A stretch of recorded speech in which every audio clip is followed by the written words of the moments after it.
একটা কথা শালা আমি কিছুতেই বুঝতে পারি না এখন, সুন্দর বেড়ি ছেলেরা কি হাগে না নাকি?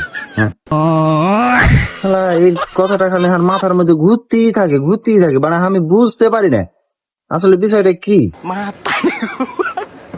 আমি একদিন আর এক বান্ধবীকে লিয়ে গেছি রেস্টুরেন্টে, তো আর হাগা লেগেছে। আমি ওকে কহনু যে আমি হাইগা আসছি, তুমি একটু বসো না, হাইগা টাইগা চলে এনো।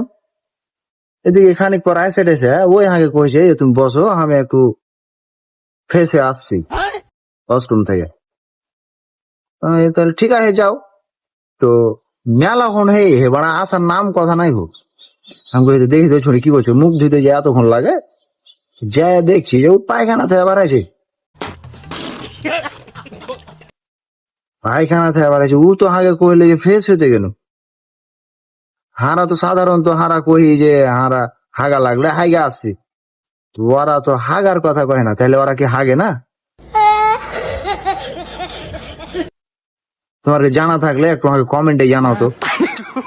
এটা আমি খুব দুশ্চিন্তার মধ্যে আছি, সেদিন থেকে আমি বিপদের মধ্যে আছি। আমি কাকে পুজ করবো কইতে পারি না খুব কাউকে, একটু কমেন্টে জানাও হবে।